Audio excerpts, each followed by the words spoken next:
Hi, Hello, sir. How are you? I'm good, man. So, first of all, a big congratulations from our side for the huge success of Scam 1992. It was Thanks, indeed man. a masterpiece, and we can't get it out of our hearts and minds. Thanks, man. So, sir, So nice to hear. how does it feel to receive so much of love regarding Scam 1992, being rated 9.6 on IMDb and being included in all-time top 50 TV series? Damn. Shit, that's a tough one, man. I don't really know. Uh, I feel. Uh, See, IMDb is not something I trust entirely. I think IMDb has. I think we have the benefit of a really large population. You know, Yeah, yeah, that's true. which is why we are where we are. But it's definitely amazing to be compared to amongst the best works.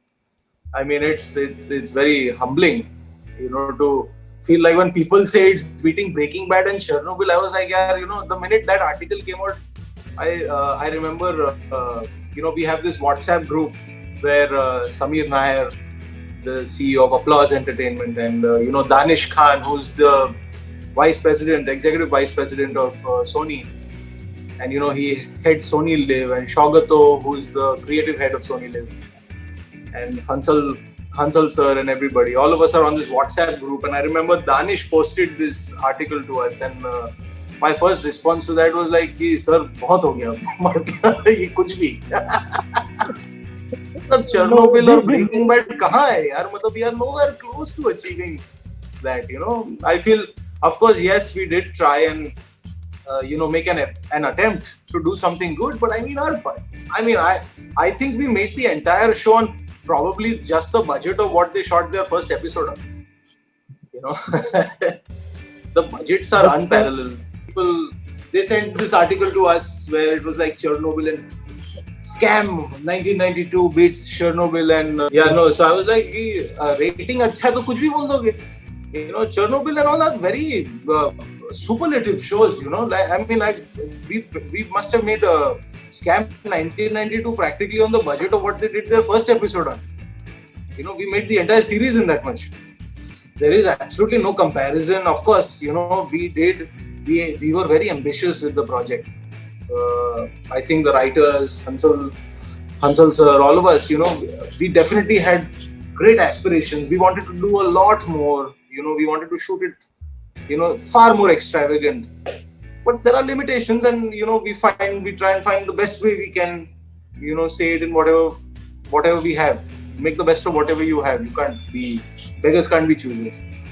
So. indeed, sir. But I guess you are being very humble right now. I mean, humble, man. Like, seriously, dude, I have watched According to us, Chernobyl. if you ask me, yeah, I mean, yeah. maybe I'm sounding humble. I'm not being humble. I'm being realistic. Dude, Breaking Bad is like the holy grail, man. Like, it is. Breaking Bad is the holy grail. Chernobyl is a great show. Maybe, chalo, you want to compare us to Chernobyl, I'll take it. But Breaking Bad is a different league. Breaking Bad is also a television show. It's a very different medium. The fact that they could pull off a show like that for TV is it's amazing. It's remarkable. I mean, the best TV we've ever had was Star Bestsellers and then Kahani Ghar Ghar Ki. So. So, but anyways, we all loved the show. And so, moving forward to the interview, as we talked about, and there will be two segments with the question, and one will be a meme round. Oh damn! Okay. So, shall we start, sir? If you. हाँ शुरू कर यार कोई tension नहीं है. Okay. So, sir, from Gangs of Wasseypur to Shahid and from City Lights to Scam 1992, we have all cherished and enjoyed these blockbusters with us. And our audience is really keen to know about your journey. How it started and what were the significant stages in your life. In my life, look, I don't know if there were significant changes in my life because at the end of the day, I was just an assistant director on these films, I think maybe a significant changes in the directors' lives who directed those films. Uh, but Gangs of Wasseypur was not my first film as an assistant. Okay. It was That Girl in Yellow Boots. Okay. But technically, you could say yes, Gangs of Wasseypur is my first because I was actually in Wasseypur doing the research of the film with the writers. Anurag sir had sent Zishan, Akhilesh, Sachin Ladia and myself to Dhanbad and said ki, and Anurag was like, yaar, this is not enough. This is no. So I was actually on the research of Gangs of Wasseypur. Anurag had sent us to Dhanbad. There was it was the four of us. It was Zishan Kadri who was the head writer, and then there was Sachin Ladia and Akhilesh who were also writing the screenplay along with Zishan. I was the researcher. Anurag had just sent me saying that tu ja, dekh kya, and I was a kid from Bombay who never got out of this damn city. I was born and brought up here, and I hadn't seen much of this country. And he said कि तू जा, तेरे लिए experience होगा, तू बड़ा हो जाए. And I was only 17. So he sent me there, and man, it was like a social awakening. I don't think I'd ever go to Dhanbad if not for that movie, and I'm so glad that I did. But yeah, man. So Gangs of Wasseypur. So what happened is we did the research and everything. I lived there for close to 3 months with Zishan. I was staying in Zishan's house, and I came back to Bombay and I realized that there was a pre-production going on in office. And I was like, ये कौन सी picture है यार? मुझे लगा आप Gangs of Wasseypur बना रहे हो. तो he said नहीं हम एक छोटी फिल्म बना रहे, 14 दिन में शूट करनी है. It's called That Girl in Yellow Boots. So I said, तो अनुराग से ठीक है तू स्क्रिप्ट पढ़ ले और इस पे लग जाना, ठीक है? I said ठीक है, और मुझे तो कुछ अबगबा नहीं पता यार. मैंने I've never been on a, I was nothing. I was so new that the first AD then was Shipra, and the associate director was this gentleman called Neil Guha, Neil was superb. Neil was a great guy. Vasan was also on sets. Vasan was also great support. Shipra, however, was like the strict school teacher, who would say ki, she'd say really crazy, silly things to me, like, "Hey, मोटे चल तू उधर बैठ, ठीक है? तेरे को clap दिया, क्लैप करने को बोला, क्या कर रहा है तू? समझ में नहीं आता क्या तेरे को?" Like, there is only one person Anurag I've heard has ever been afraid of. It is Shipra, his first AD. Shipra is a hard case. Shipra is somebody you don't mess with. Okay. And that is advice everybody gave me in Anurag's office. You don't mess with Shipra. But I was on That Girl in Yellow Boots. I was doing clap, and sometimes I would sit and write continuity, but I don't think anybody but myself could ever read my handwriting. So then I finished That Girl in Yellow Boots, and yeah, man, I think then we started working on Gangs of Wasseypur.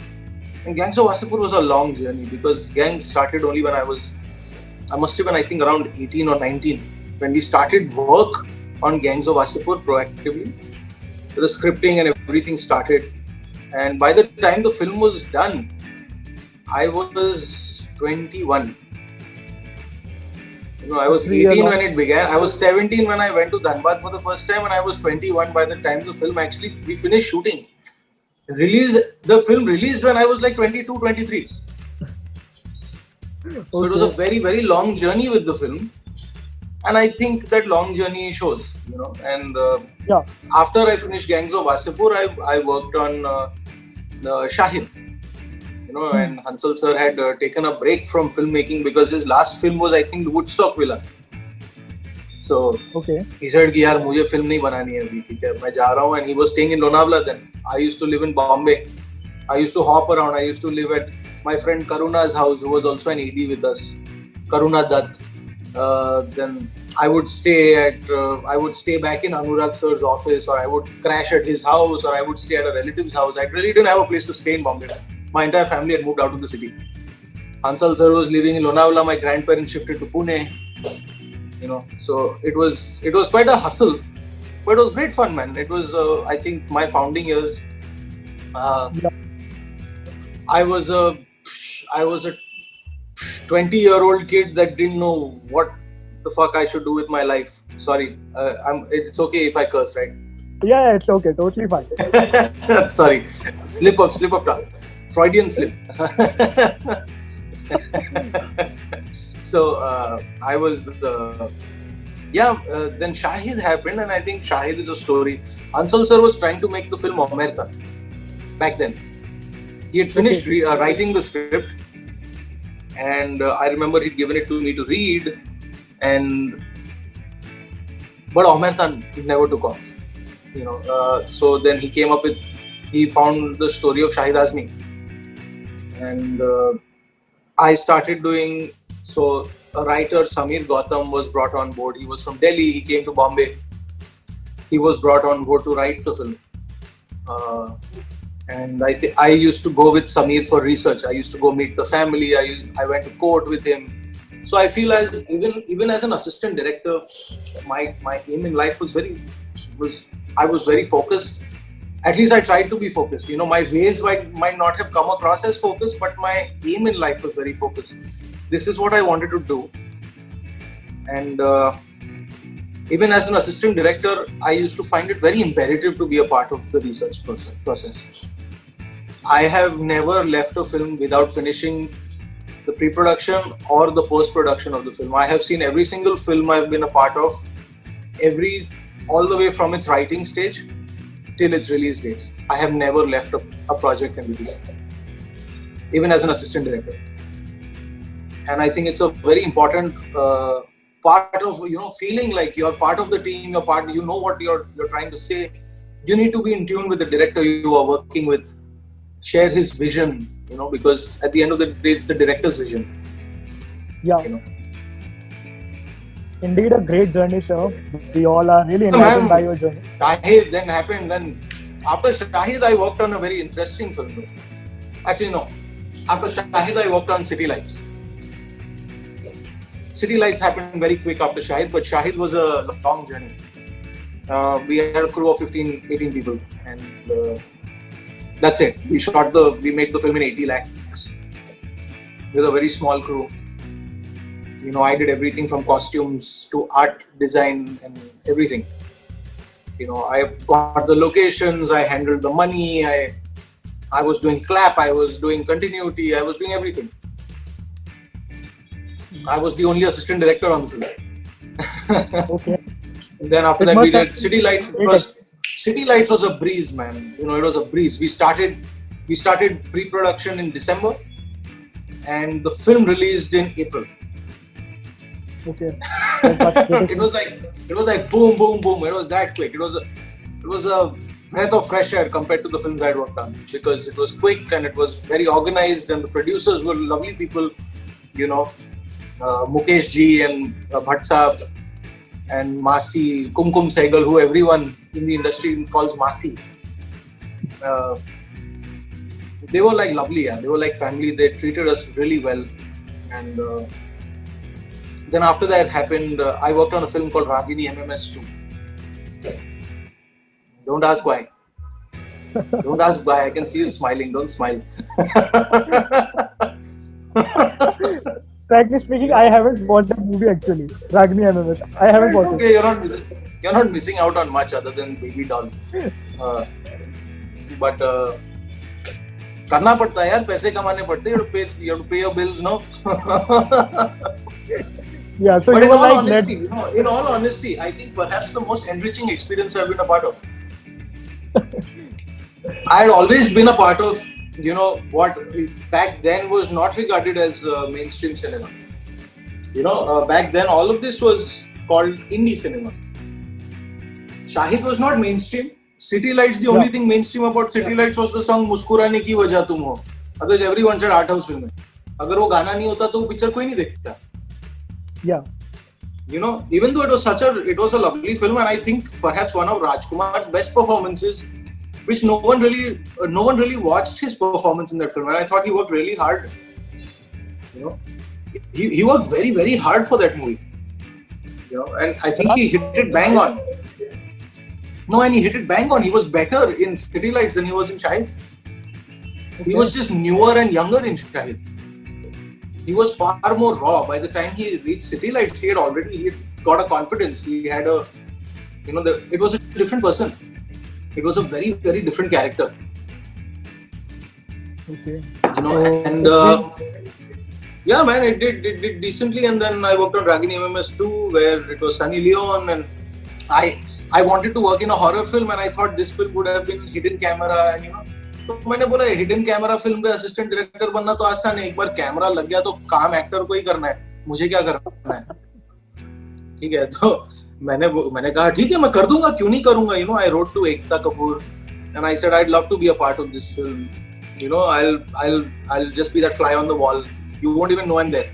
She said no, you have to then work on it. You can't be a fly on the wall. You have to work. So they paid me well. I was happy. Great production team again, really nice people to work with. But then a month before we were about to go and shoot, the plan changed where suddenly Ekta says that we are not doing hidden camera anymore. We are going to shoot it like a regular movie. And I was like, oh man, why? Abhi suddenly mehnat double ho gaya. Okay? And not only that, this is the same problem that happens when a franchise does well. This has happened before with the Blair Witch Project, which was a horror film that was shot in $400-500 on a handycam. And the minute those guys got money, they went and shot Blair Witch Project 2 like a regular movie, and they messed it up. Right. This is that problem. It happens. It's okay. People learn from their mistakes. But it was a great learning experience for me. It was a big film. It had it had a lot of promotion. It was interesting. I had never shot a song before. I shot a song for the first time in a movie. Wow, it was different. Nice. It was a different experience, And I'd never known how to shoot songs. I learned how to shoot a song on that movie. There's a different way. There's a different style of shooting altogether. It's a different schooling. And then after that, I worked on Aligarh. When on Aligarh, Hansal sir, Shailesh Singh, whose office I'm currently sitting in, and we started a production company together. And the production company was called Karma, is still called Karma. It's called Karma, and we made our first production together, and we produced the film with Eros, and it was Aligarh. I was the associate director and the executive producer on the film. And man, that was gorgeous. I think it's still one of my favorite movies. So my personal favorite from all the films we've made together. Okay. I think it's my favorite Hansal Mehta movie after Dil Pe Matliyar. That's great. I think Dil Pe Matliyar is my favorite Hansal Mehta film, and then Aligarh, then Shahid. Okay. Yeah. Maybe now Scam can come on top. But yeah, Scam, I guess, should be on the top.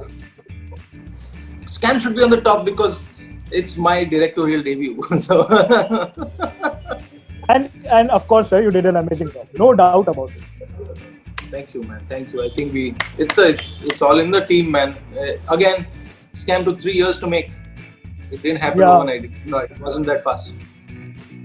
The writers worked for very long. The writers and Hansal sir worked for very long. I was only brought on board when the scripts were almost finalized. I was only there for the last leg of the rewrites that we were doing.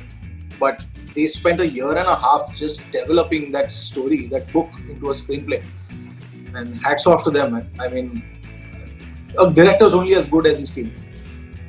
Yeah, indeed. I think we all would agree upon it, and we are really, enlightened by hearing your story. And so moving forward, mostly we all have binge watched the series Scam 1992, and the one thing we all loved about it, that it showed calculation, statistics, all the financial things with such an amazing gripping narrative.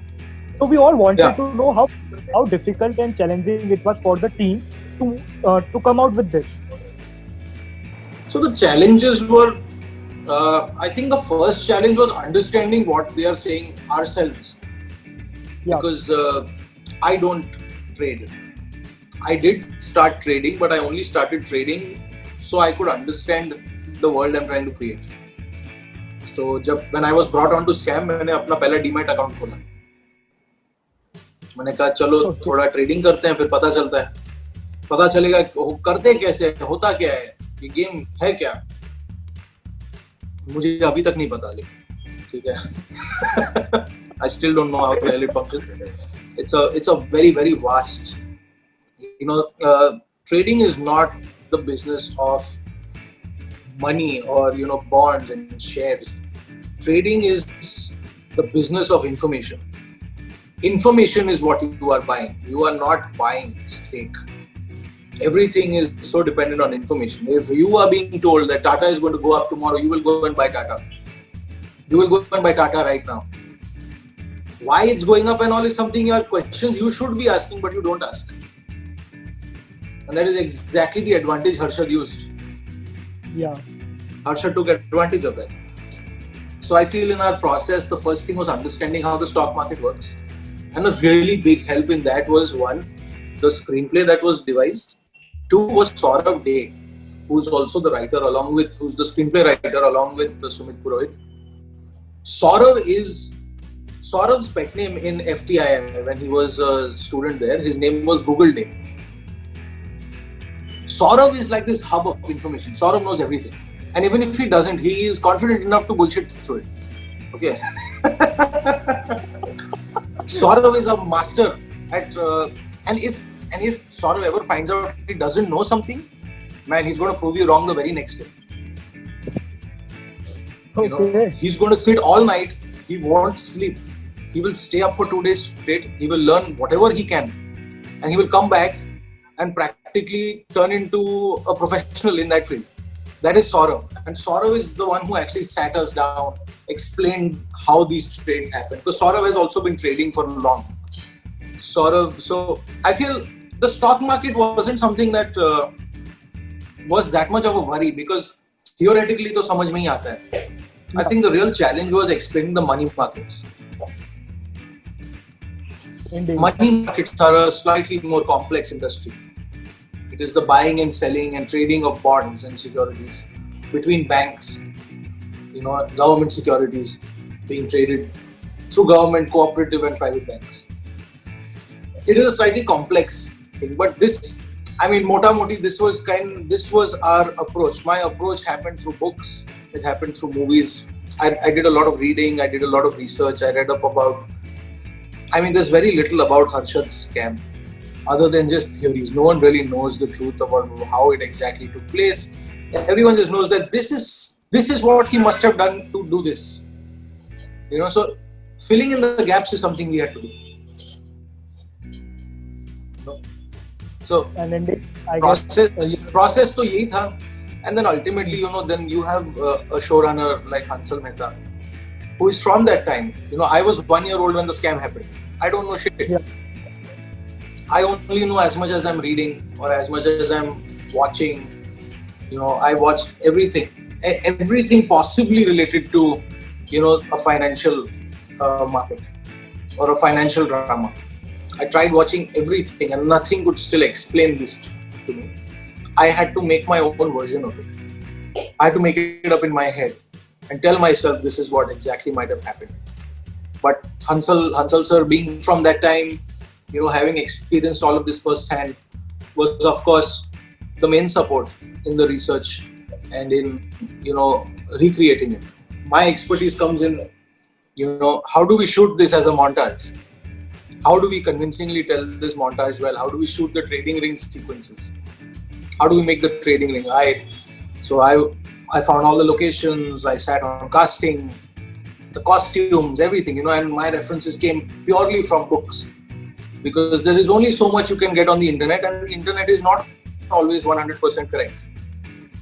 Books are far more accurate if you are able to find them in books. Books are a lot more accurate. They're vetted, they're researched. You can find, I can search for pigs that fly also on Google and it'll still show me a photo of a pig flying. even though they can't. The internet has infinite possibilities, but Indeed. So this is kind of the approach. There was no real approach. The approach was so character driven that and also we did not want to dumb down anything to make it more accessible or make it more for an audience to understand. You're like, yeah, if I just tell you what these words are, I mean, it's ready forward deal hai. I mean, now ready forward deal, what else could a ready forward deal mean? It says it so clearly in the words. I mean, I can't, if I start spoon feeding that to you, you will find the show preachy. Yeah. You'll be like, yeah, main gadha thodi hu. I don't want to treat y'all like y'all are, silly. Y'all are an audience, man. And I think we have taken the Indian audience for granted for too long. And I feel the writers and everyone agreed with that, and the producers it's very commendable and very brave of them to allow us to take this route. Yeah. Instead of allowing is the wrong word. They insisted we take this route. Saying कि बहुत हो गया, मतलब गधे थोड़ी हैं सब. Let's see, I mean, we have a very mature audience, man. We have one of the largest populations in the world. Somewhere or the other, someone will know. And if someone doesn't, they'll find out. They'll learn. Indeed, sir. And one thing we all also loved about the show, that the way 80s and 90s were brought back to us. Like when we were watching the whole series, we didn't feel that it was How was it brought back to you, yaar? What year were you born in? Yeah, I was born in 2000. But I can... You were born in 2000? Then how the hell do you know what the 80s look like? From the movies from 80s and 90s. The bell bottom, I'm kidding. And the cars. But yeah, Hansal sir actually did an amazing job. And I guess we all really love this particular thing that we talked about. I think a very big help to me was this book by Fauzan Hussain. It was called Bombay Mumbai. It's a coffee table book. Fauzan Hussain is actually a photojournalist. He's a photographer, but he also used to be a photojournalist. He used to work with India Today and all these magazines and would click photos for their covers. He's the one that clicked that iconic Harshad Mehta photo with him in his office. In the original India Today article. That was clicked by Fauzan. So Fauzan is a man who's documented a lot this entire period, and he had a coffee table book, which I would refer to constantly for clothing references, for the cars, the kind of posters, what did Harshad look like, what were the cops looking like that when they arrested Harshad. Fauzan was great help. I would call him when I would have doubts. That's interesting, pretty interesting, sir. So now moving forward with the interview, sir, our next question would be, since the show has been released, the one thing which is talked most about is the impeccable casting of the show. We all legit felt that we are seeing Harshad, Sucheta and Ashwin on the screen. And as you are here, we wanted to know how you guys made it possible to bring such an amazing cast with us, and gems like Pratik Gandhi, Shreya Dhanvantare and Ashwin Kher were brought to us. Hemant Kher, sir. So I'll tell you. Pratik is entirely Hansal Mehta's masterstroke. Okay. Pratik was on the show even before I was on the show. It's true. I'm only stating fact. I was brought on just to direct, right? Pratik was already on the show. Yes, it was a bit of a challenge. I'm sure there was a little bit of hesitation, because I'll tell you something. When you see Pratik as a person, it's very hard to imagine Harshad Mehta. Because Pratik is a very fit guy. He's very fit. He's thin, he's lean, and he's fit. So I think when I came on board, my first goal was to ensure Pratik put on weight. And Pratik was like, yaar, nahi ho raha hai, main kya karu, main sab kha raha hu, wazan nahi bad raha mera. So then I told him ki tu ek kaam kar, you follow my diet, you'll automatically put on weight. Main to mota hu hi. But Pratik, I mean, I have to hand it to him. I think Pratik is Hansal Mehta's genius. he's always had this knack of knowing exactly who is going to be right. It's an instinct, and I don't think there is any approach or any formula to understanding who will be right for what. It is an instinct that you cultivate over years of being from this industry and over years of, I think, working in this industry. You know, being a practicing filmmaker, you just, after one point, you just know, right? You follow your gut, like you see it in him, and you see that he's hardworking and he's willing to do whatever it takes for this role. And I think that is all you want, is people who are as passionate as you are. That is what you are really looking for when you're looking for anyone you are going to spend the next 1 year with. You just want someone that shares the same vision. And I think Prateek shared that vision. After that, it came to Hemant Bhai. Hemant is Hemant is actually a pass out from the National School of Drama, by the way. Okay, he's from NSD. Okay. And not only that, he's also an acting coach. And in the past, he has also coached Prateek. He used to do workshops for actors. Hemant Bhai used to do workshops for actors, and he's worked on various films in various different permutations, in various different, ways. And mostly as an acting coach or a workshop, he would do workshops with actors for scripts. Again, Hemant came entirely through. So Mukesh Chhabra, who was our casting director, I think he again has a knack of knowing who will work for the role, who won't. But I have to put this out there, and when you do put this video out there, I have to put a special shout out to Mukesh's associate. Her name is Indu Sharma. Indu is the true rock star. She would fight with me for certain actors. I mean, I have got into fights with Indu when she would stomp her feet and she would do everything, saying, "नहीं, आपको इसको लेना पड़ेगा यार, आप क्या बोल रहे हो, कितना अच्छा एक्टर है, ये कमाल दिखेगा इस रोल में, ये यही है." She would do all these things. And then ultimately, Indu is such a difficult woman to argue with. She's such a difficult person to argue with that I would just say, "हाँ, ठीक है यार, डाल दो, ठीक है." ठीक है 180 कैरेक्टर है हमारे शो में, एक में नहीं फर्क पड़ेगा मुझे, आगे next. But I mean, hats off. I think Indu, if she watches this, of course I know that I sent her a message the day our show came out and people started appreciating the cast. I sent her a message saying thank you for fighting with me, and forcing me to take so many of these actors that I was hesitant on, and then there was Anjali Barot. I think Anjali we'd almost fixed on. I think we'd seen her audition and she was great. The only fear was she did look a little young. She was young. But again, Harshad's wife was very young. Even when he passed, she was only in her 30s. So Okay. it worked. I mean, people might say that, बहुत young लग रही है, ये लग रही है. The truth is, Harshad wasn't very old when he passed either. He was in his 40s when he died. And the truth is, Harshad lost all his hair within a year. He went to jail with a full head of hair. And when he came out of prison after 100 days, he lost all his hair. He suddenly looked older. And that happens. So my biggest fear was going to be that people might start questioning the authenticity. Saying, "ये ऐसे कैसे बुड्ढा हो गया? इतना जल्दी बुड्ढा हो गया?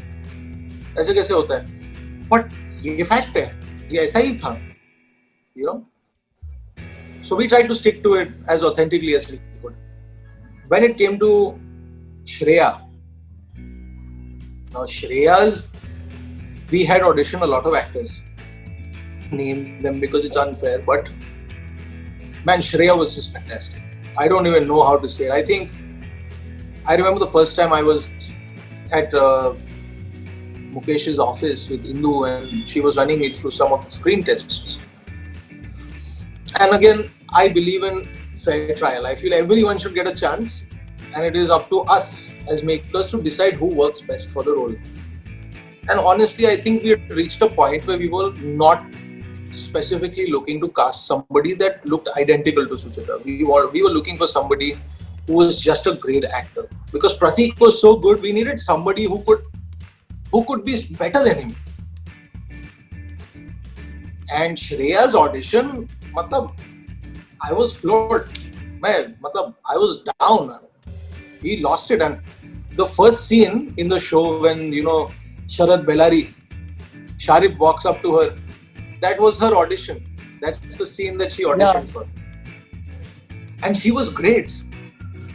I feel, so the scene was written slightly differently. I mean, it was actually written more or less like this, but there were certain reactions that she gave which were very natural. Other actors, some of the actors went like, they didn't even know that particular pause was a joke, where, this Bellari comes in and says, ki, Madam, aapse baat, ek second. And she says, हाँ बोलो ना, and he says, हाँ,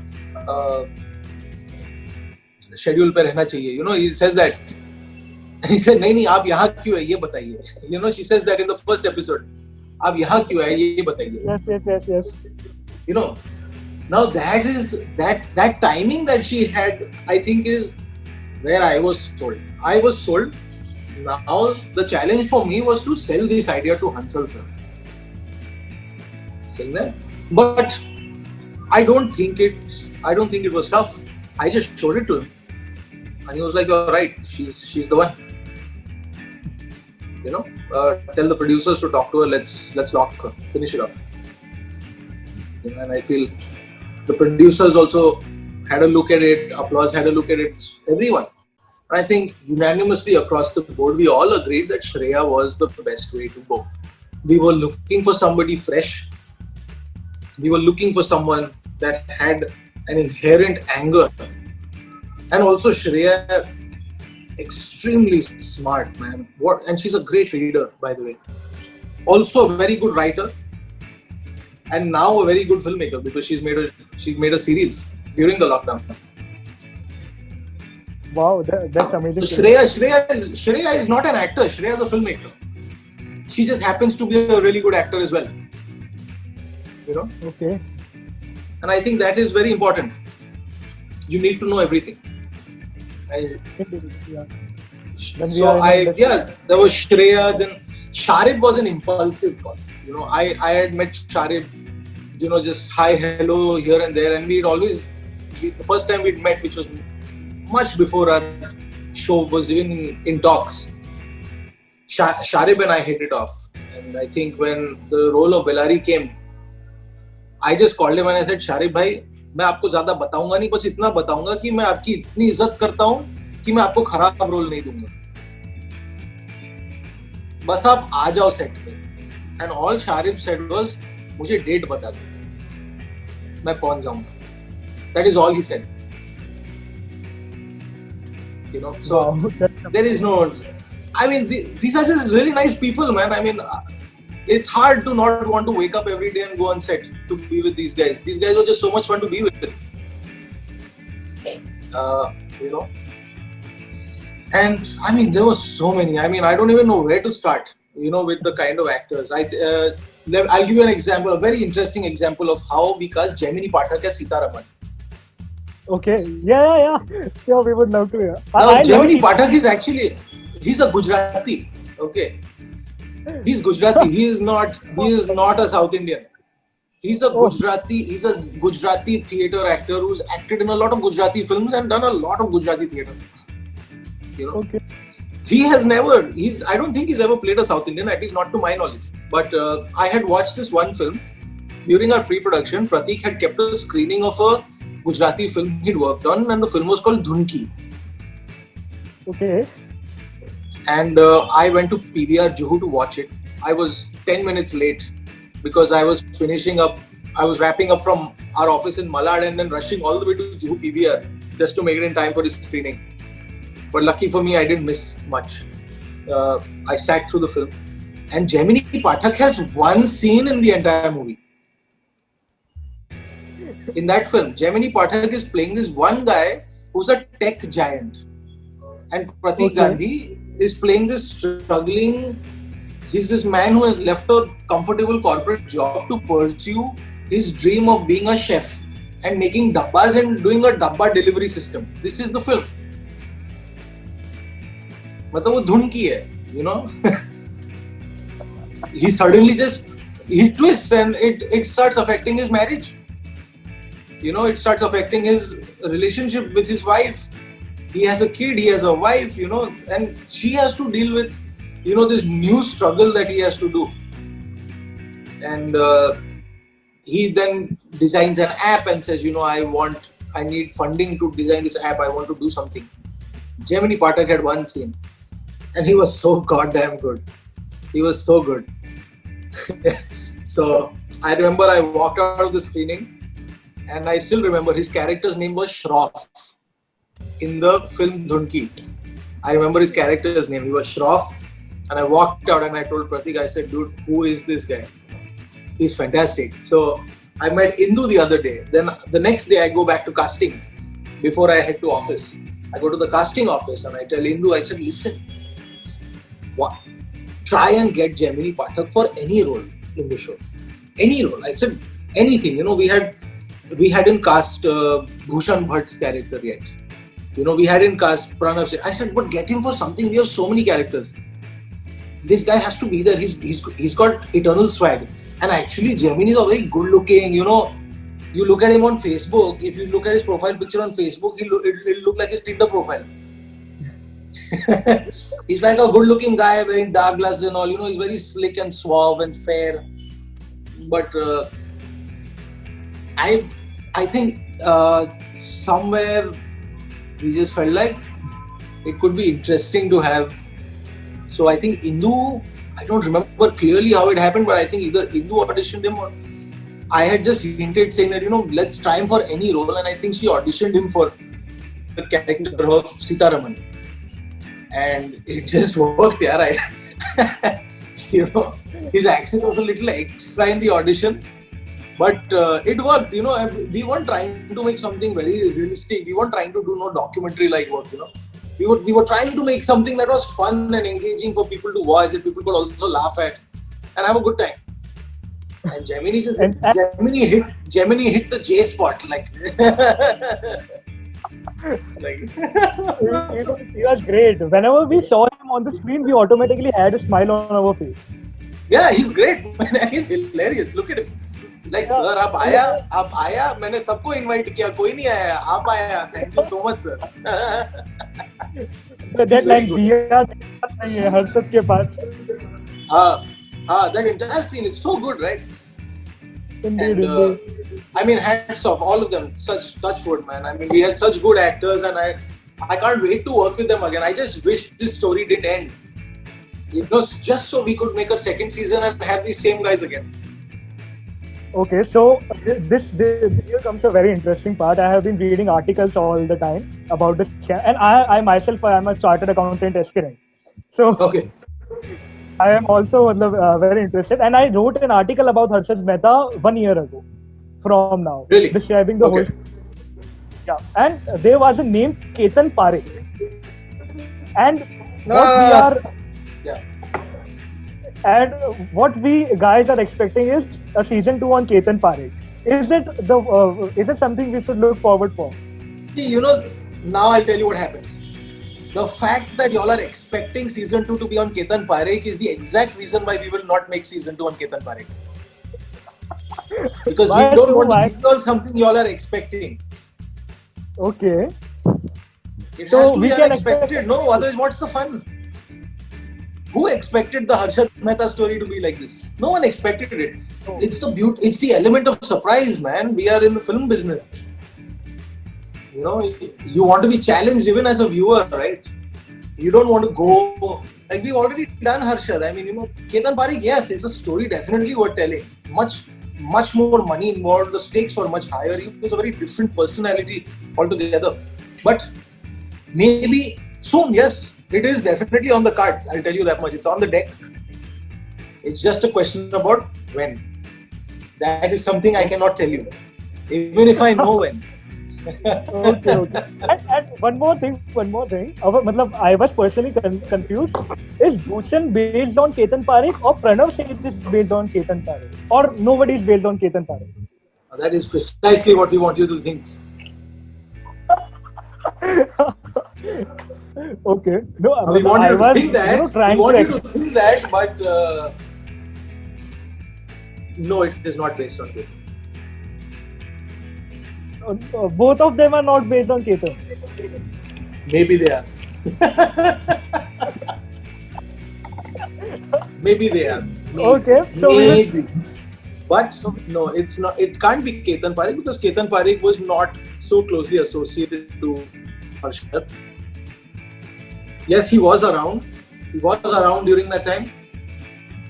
And but yes, there are. I mean, I wouldn't want to reveal too much, but there is more to it than meets the eye. Definitely. okay. So this creates more excitement in the audience, and now I even can't wait for the great I mean, final it's season 2. see. Look, this is not the truth. This is our version of the truth. Remember that. Okay. So you can mold it also and present it in a exciting way too. It's about how you want to see it. If you want him to be Ketan Parekh, fine, man. Go ahead. Whatever floats Now- your boat. Now it's a bit diplomatic, yeah. Politically correct answer, I would say. It's not a politically correct answer. It is a. What do you say? It's yeah, maybe politically correct. Okay. Okay. So now let's move forward. And as we know, the preferences of Indian audience are changing. We all have started to enjoy and binging the TV series and TV shows. As a director and an associated director, how difficult it was for you to shift from a 2 to 3 hour long movie to a 9 or 9.5 hour long series? How difficult was this shift? Very difficult. Very. One or I mean, want to- I'll tell you something. I wouldn't say, see, very difficult. I mean, is what I mean by when I say very difficult is I love the fact that I can keep shooting. It never gets over. I love that. But when it comes to logistics, I feel we are very nascent. We don't know how this works yet. We are still figuring it out. And I think after Scam, maybe what we do next will definitely be a little more organized. It will be better. We will know how to spend our money a little more wisely. But the only difference between a film and this is maybe this has a little less money. And I don't mean in terms of people getting paid. I mean it in terms of the amount of work you are doing purely on script. So a feature film which is 110 pages, 120 pages, maximum, is a 2-hour movie which has perhaps, if a big actor has the same budget my show has. But I have made 5 movies in that same money. So the only thing that's different between those and this is you are shooting more in a day. In a film, when you'd shoot 3 to 4 pages a day. The only difference here is you are going up to 10 pages, 11, sometimes 12 in a day. Okay. Yeah. That sounds So pretty- it's a lot of shooting and it's a lot of information that you have to keep inside your head because it's not one journey, it's not one character. There's a lot of characters. And I think the biggest strain more than us as filmmakers is on the actors. Especially actors like Pratik and Sucheta, who are constant throughout the show, right? And Ashwin, who are constant throughout the show.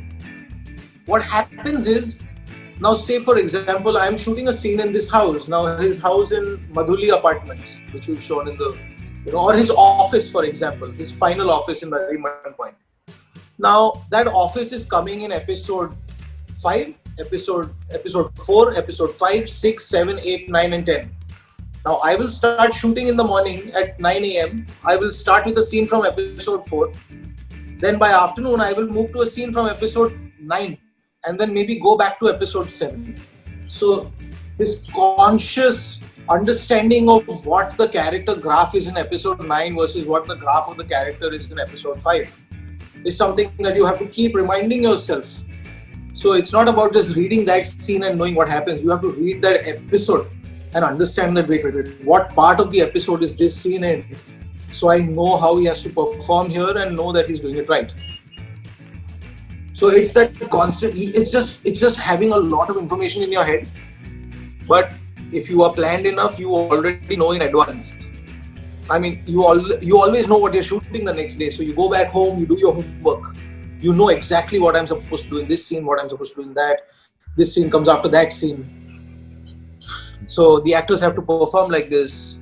Harshad has to feel a little older, a little more lethargic. He's just come out of jail. So these are things that, but again, you know, when you have actors like Pratik, Shreya, Hemant, and you know, Chirag Vora, who's played Bhushan Bhatt, dude, yeah, man, they don't need us. They can go. They could have made this without me and Hansal sir being on set. Trust me, they're that good. They are that good. They are that good. They don't need anybody to tell them what to do. I could have sat at home on a Zoom call and told them what to do, and they would have still done it better. They are that professional. These guys are veterans, man. These are actors you don't want to mess with. These guys are freaking stars.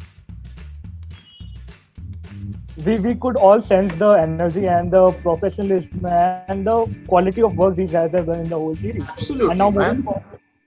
I'm going to give you an interesting piece of trivia. Very interesting piece of trivia. Sure. The first day when we fixed on Shreya as Sucheta Dalal, I remember we finalized Shreya, and it's that call that I was going to do, and I was going to go like, "Hi Shreya, this is Jay Mehta, and I just want to say that you are finalized for our show. So welcome on board. You know, your agents and my producers can figure out their lives with the monetary issues and the legal issues, but I want to tell you that I think you are fantastic, and I can't wait to work with you." It was that call, and I made that call to her, and I think she yelled so loudly, I'm still a little hard of hearing. And then I told her, listen, I'm going to send you the scripts. I want you to read them and take your time, because the scripts are 610 pages in length. So I told her that, 600 page, you take your time, call me in a few days, and then let's meet over coffee or something, and let's discuss it. If you have any questions, I'm here. Let's discuss it. You want to talk about something, you want to jam on your character, let's do it. I sent it to her at 2 p.m. 1 p.m. or something in the afternoon. And I told her, take your time, 2-3 दिन में बात करते हैं. जितना भी पढ़ सकती है पढ़ ले, अभी तो शूट के लिए टाइम है. She called me at 7 p.m. and she told me that she'd finished reading it. Oh my God.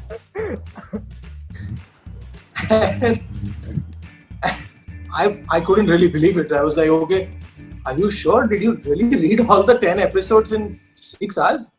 She said, yeah. I'm a very fast reader. I read very fast. She reads faster than she talks, by the way.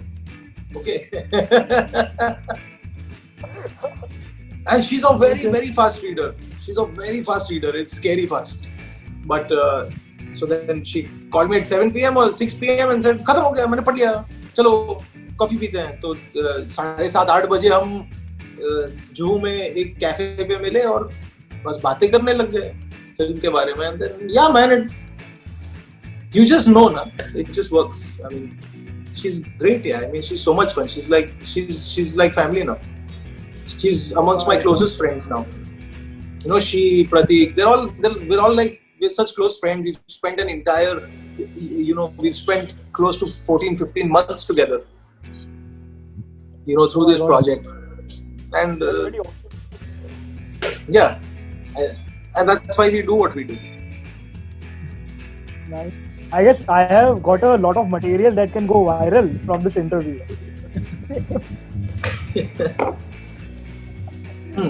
So moving forward, now talking about the one thing we all can't get enough of, the BGM and the intro music.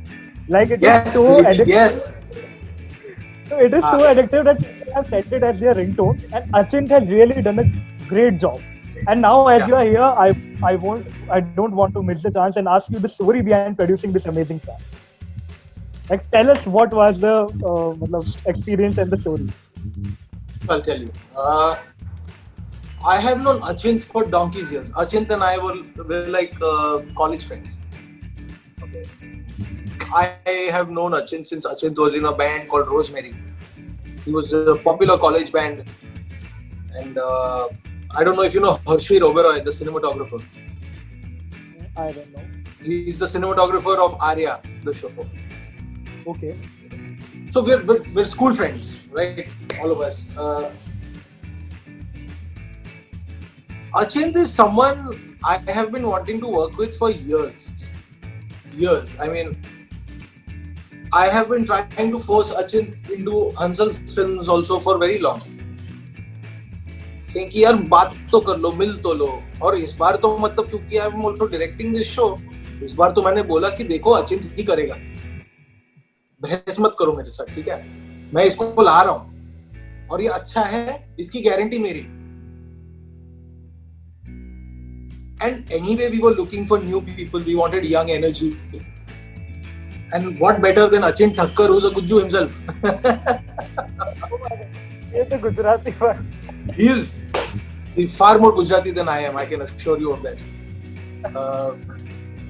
So I got Achint, and I think the first thing I started doing. So by the way, another piece of trivia: this title track is something that I had locked at least 3 months before we even started shooting. Oh my God. This is not something we just made. This is a 2-year-old theme that people are discovering today. I have been hearing it every day for almost 2 years now. Oh Y'all have only discovered it 2 weeks ago. Yeah. And I think this, Achint and I worked a lot on this. I would go sit jam with him in the studio. He'd send me lots. I mean, we bounced off a few ideas. You know, Achint has made some scratches that didn't work. We were like, nah, not this, not this. We need to look for something better, man. Something cooler. Something. Let's do something that is so contrasting to the kind of show we are making. You know, we're doing a financial drama, and no one wants to get bored. I don't want like music to be like classical Hindi and all. You know, let's do something outrageous, yeah. Let's do something that no one's thought of. And Achint in his usual manner of talking, ठीक है यार हम करते हैं, मेरे को जरा एक रात दे, मैं कल सो के मैं कल सुबह तेरे को फोन करता हूँ, फिर अपन जैम मारते हैं. This is what he told me. मैं बोला ठीक है, करते हैं, जैम करते हैं. And he sent me this very vague scratch, and I said, "Fuck, this is amazing. What are you doing? Wait, this is it." And that time he had lyrics in the song, and I said, "This is something I should not be revealing." What are the lyrics? And so initially my thought to him was, I had given him this track from Slumdog Millionaire called Gangster Blues, which A.R. Rahman had made. This is hip hop, this funky track where the lyrics are absolutely gibberish. The lyrics make absolutely no sense. And I told him, let's just do something that's crazy, something that doesn't make sense only. कुछ भी बोल दे, लोग अपना मतलब निकाल लेंगे. You know? And I'm guessing that's something that's already happening. People are already making their own theories of what the lyrics of the song are. And Achint has promised that he's going to put out the lyrics after he hits 20,000 subscribers on YouTube. Okay, that's great. Yeah. But so that track was made.